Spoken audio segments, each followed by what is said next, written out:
Hello बच्चों, आज मैं बात कर रहा हूँ इलेक्ट्रिक फ्लक्स। इलेक्ट्रिक फ्लक्स का सिंबल फाई ई से हम लोग इंडिकेट करते हैं। इसको लिखा हुआ है the continuous electric field lines passing through area of cross section is called electric flux. ये एक डायग्राम है जिसको हमने ये एरिया सरफेस है। तो एरिया जब सरफेस यहाँ पर लिखा हुआ है तो ये एक एरिया वेक्टर है जिसको मैंने ए वेक्टर से इंडिकेट किया है। अब ये एरिया जो वेक्टर है इस सरफेस पे क्या है, परपेंडिकुलर, और इस डायरेक्शन में क्या है, इलेक्ट्रिक फील्ड है। तो एरिया वेक्टर और इलेक्ट्रिक फील्ड का एंगल मैंने दे दिया है थीटा। क्लियर? तो मैंने लिखा है कि the continuous electric field lines passing through area of cross section. इस तरह से बहुत सारे इलेक्ट्रिक फील्ड लाइंस क्या कर रही है, इसे इस तरह से पास कर रही है ना। तो इलेक्ट्रिक फील्ड लाइंस और एरिया वेक्टर के बीच का एंगल थीटा है। तो ये इलेक्ट्रिक फ्लक्स को डिफाइन करती है, यानी किसी क्रॉस सेक्शनल एरिया से कंटिन्यूअस इलेक्ट्रिक फील्ड लाइंस अगर पास करती है तो हम लोग उसको इलेक्ट्रिक फ्लक्स कहते हैं। क्लियर? या इसी को अगर फार्मूला लाना है तो लिखेंगे dot product of electric field vector and area vector is called electric flux. Dot product of electric field vector and area vector is called electric flux. तो electric flux phi E is equal to E vector dot A vector. तो phi equal to लिखते हैं E A cos theta, where theta is the angle between A vector and A vector. जहाँ पर theta क्या है, theta ए vector और ई vector के बीच का क्या है, एंगल है। तो फाई ई बराबर ई ए कॉस थीटा लिख सकते हैं। इलेक्ट्रिक फील्ड की जो यूनिट होगी वो न्यूटन पर कूलम होगी और एरिया का जो होगी वो मीटर स्क्वायर होगी। कॉस थीटा की यूनिट नहीं होती है। तो phi E equal to F बटे क्यू इंटू ए का डायमेंशन। क्योंकि इलेक्ट्रिक फील्ड को हम एफ बटे क्यू लिख सकते हैं। तो फोर्स का हो गया M L T minus two, area का हो गया एल के पावर 2 और चार्ज का हो गया आई टी। तो इसको सोल्व करेंगे तो एम एल के पावर 3, एल के पावर 2 और यहाँ पर एल के पावर 1। तो एम एल के पावर 3 और टी के पावर माइनस 2 है, नीचे में टी के पावर 1 है। तो ऊपर जगह तो कितना होगा, टी के पावर माइनस 3 आई के पावर माइनस 1। तो ये है इलेक्ट्रिक फ्लक्स की डेफिनेशन। अब इलेक्ट्रिक फ्लक्स में हमने देखा था कि कॉस थीटा आया था। तो कॉस थीटा का है ना 3 ऐसे स्पेशल केस होंगे जिसमें वो मैक्सिमम वैल्यू देगा और 0 डिग्री देगा और निगेटिव देगा। तो मैं पहला बात ये कर रहा हूँ कि व्हेन ई जो वेक्टर है, व्हेन ई वेक्टर पैरेलल किसके हो, ए वेक्टर को, यानी कहने का मतलब है कि ये हो गया आपका इस तरह से एक एरिया वेक्टर, इधर के तरफ एरिया वेक्टर हो गया और इधर ही कौन हो गया, इलेक्ट्रिक फील्ड लाइंस हो गई। यानी इलेक्ट्रिक फील्ड भी इधर है। तो यानी थीटा इज इक्वल टू क्या हो गया, 0 डिग्री।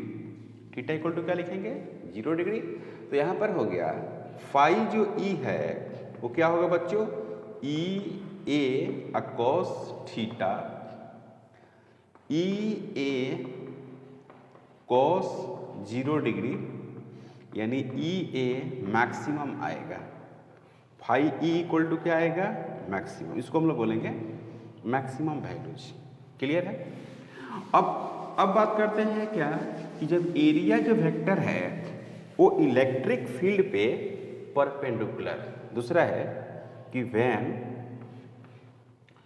ई जो वेक्टर है, व्हेन ई वेक्टर परपेंडिकुलर हो किस पे, ए वेक्टर पर, तो थीटा कितनी मिलेगी, 90 डिग्री। ओके, तो इसको ऐसे लिख सकते हैं, ये हो गया कौन, एरिया वेक्टर इधर है और इलेक्ट्रिक फील्ड वेक्टर किधर हो गई, इधर हो गई। तो दोनों के बीच का एंगल कितना हो गया, 90 डिग्री। तो यहाँ पर क्या लिखेंगे, जो फाई जो ई लिखेंगे फाई ई, तो क्या लिखेंगे ई ए कॉस 90, तो यहाँ पर होगा ई ए कॉस 90 का वैल्यू 0, तो इलेक्ट्रिक फ्लक्स क्या हो जाएगा, इलेक्ट्रिक फ्लक्स क्या हो जाएगा, 0 हो जाएगा।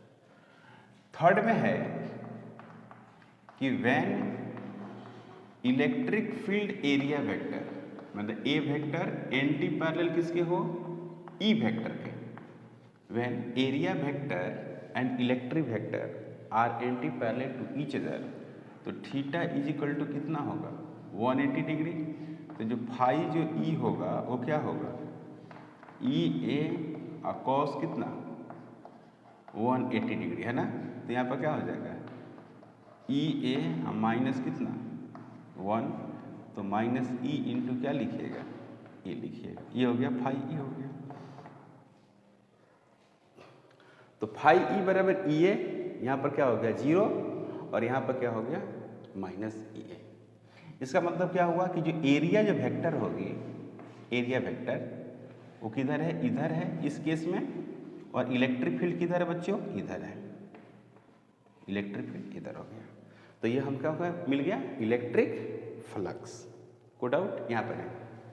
अब थोड़ा सा मैं बात करने वाला हूँ एरिया वेक्टर के बारे में, मतलब एरिया वेक्टर के बारे में थोड़ा सा हम बात करेंगे, क्योंकि काफ़ी इंपॉर्टेंट कॉन्सेप्ट है एरिया वेक्टर, इसकी जानकारी होना चाहिए तभी जाके आपको क्वेश्चन अच्छा से अच्छा बनेगा। तो एरिया वेक्टर से पहले हम एक बात लिखते हैं नोट में कि how to solve problem, how to solve problem, how to solve problem, problem को हम लोग कैसे डील करेंगे, यानी कैसे हम लोग सोल्व करेंगे, हाउ टू सोल्व प्रॉब्लम। तो पहला ये है, पहला कि इफ थीटा गिवन हो, इफ थीटा मतलब angle, angle between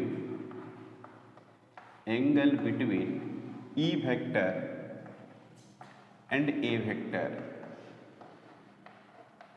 theta given, तो फार्मूला कौन सा यूज करेंगे, तो फार्मूला यूज करेंगे फाई ई इक्वल टू ई ए और कॉस थीटा, ये यूज करेंगे। थीटा गिवन हो और इसका ई और ए मैग्नीट्यूड दिया हो। दूसरा है कि if electric field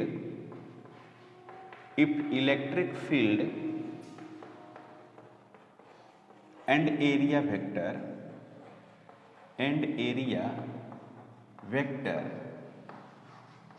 electric field and area vector given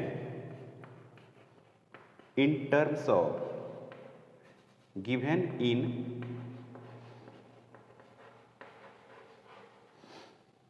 electric field and area vector given in terms of component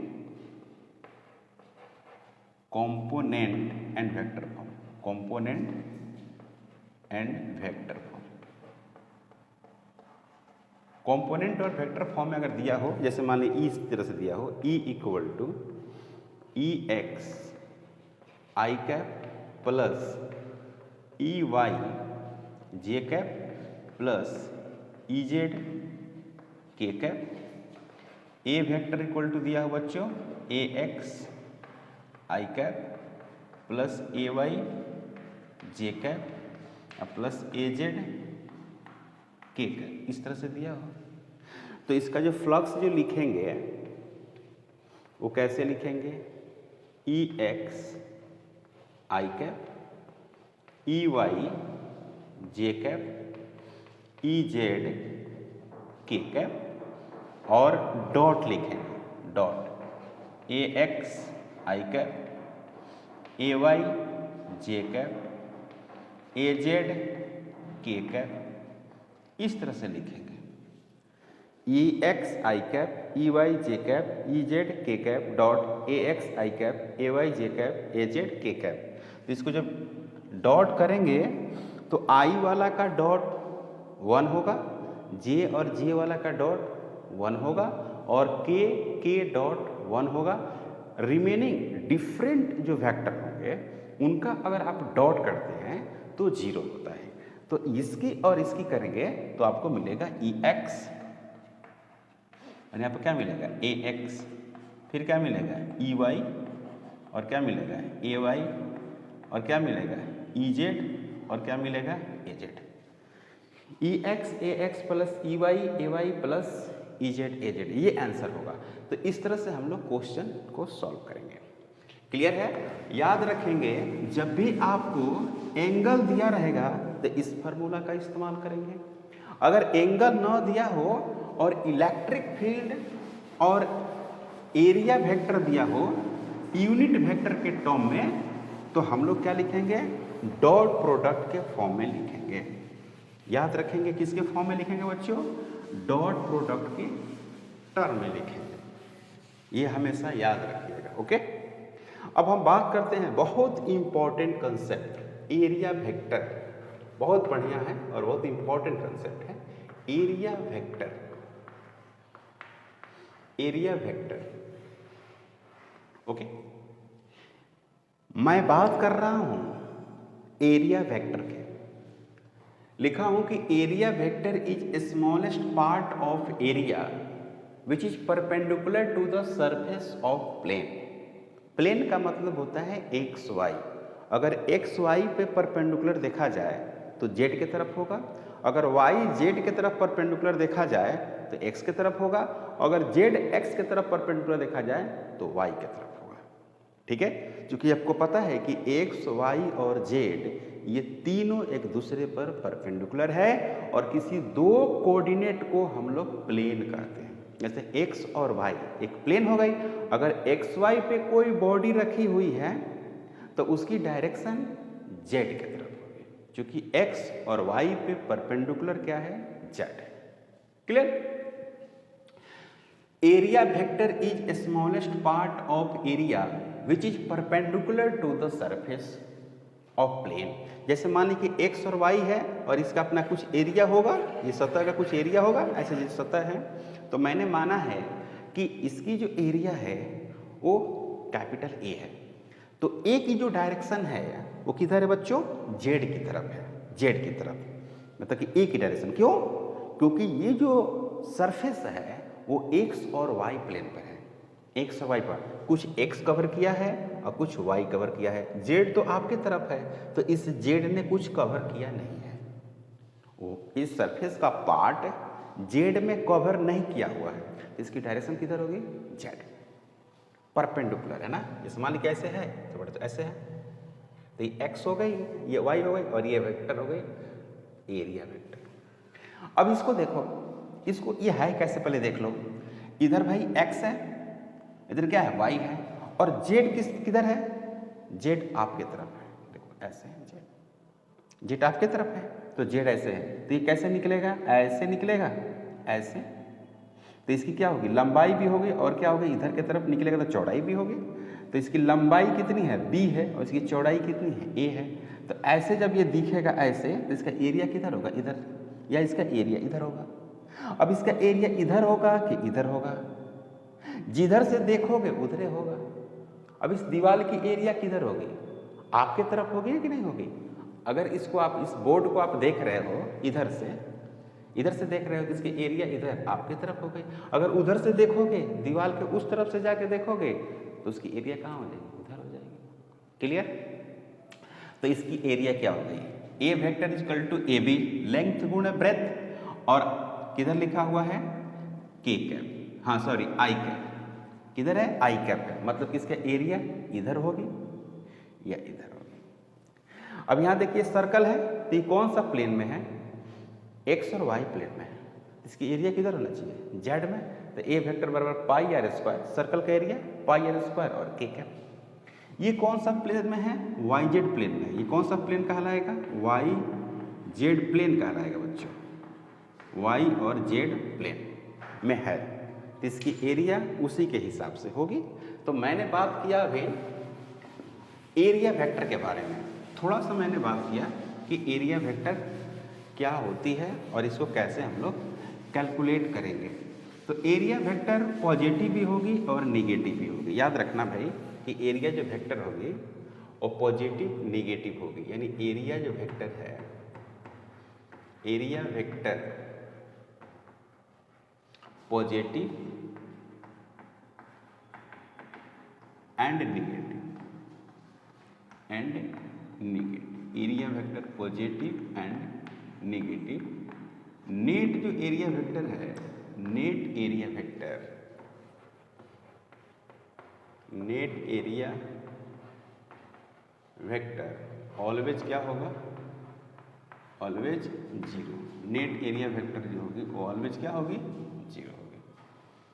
कैसे कैसे देखिएगा, जैसे मान लीजिए कि ये हो, अब इसको हम क्या कर देते हैं ना, जेड लिख देते हैं, कोई सी दिक्कत नहीं है। इसको लिख देते हैं क्या, इसको लिख देते हैं वाई, कोई प्रॉब्लम नहीं है, अपने इच्छा के अनुसार हम ले सकते हैं। इसको लिख देंगे एक्स, और इस पे हम एक स्क्वायर रखे हैं, स्क्वायर है मान लीजिए, थोड़ा सा बड़ा कर देते हैं, है ना।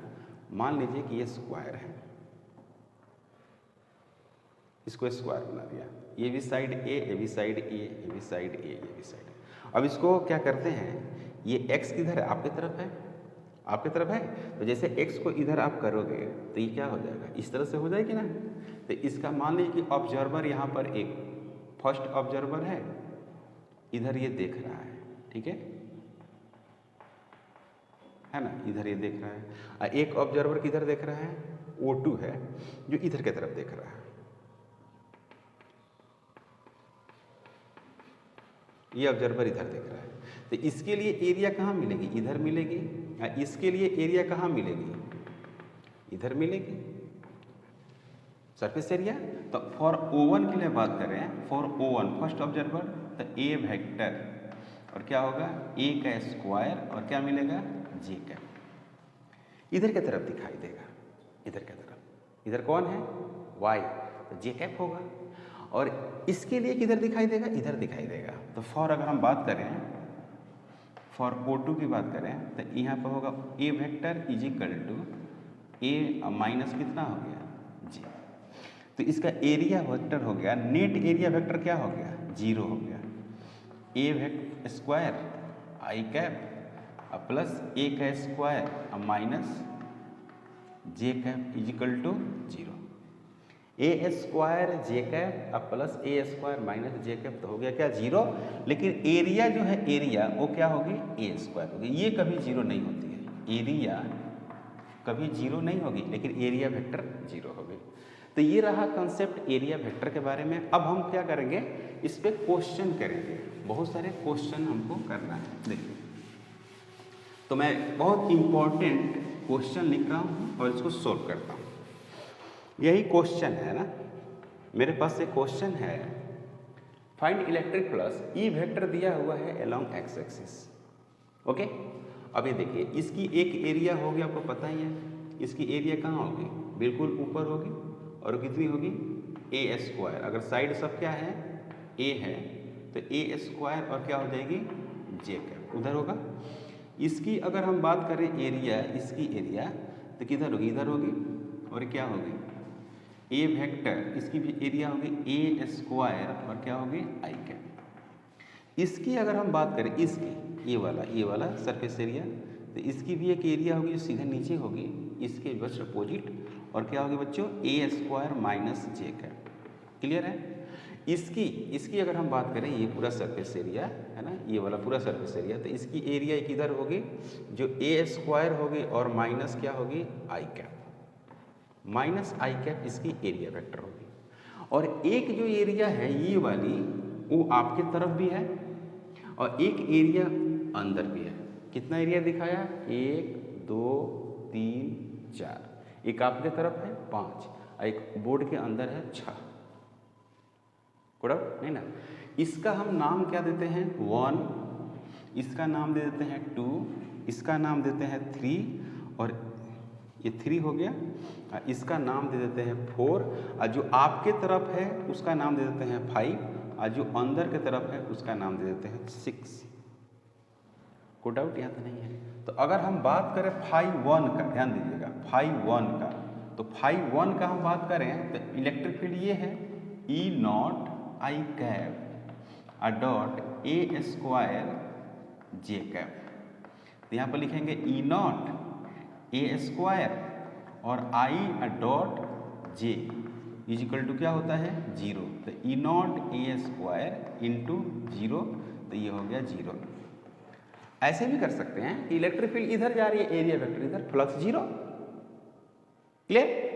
अब इलेक्ट्रिक फील्ड इधर है और एरिया वेक्टर भी क्या है इधर है, तो इसमें क्या मिलेगा आपको फ्लक्स मिलेगा। तो φ2 बराबर क्या मिलेगा ई नॉट मिलेगा, ए स्क्वायर मिलेगा और आई डॉट क्या मिलेगा आई मिलेगा। तो यहाँ पर क्या हो गया ई नॉट इंटू ए का स्क्वायर ये मिलेगा।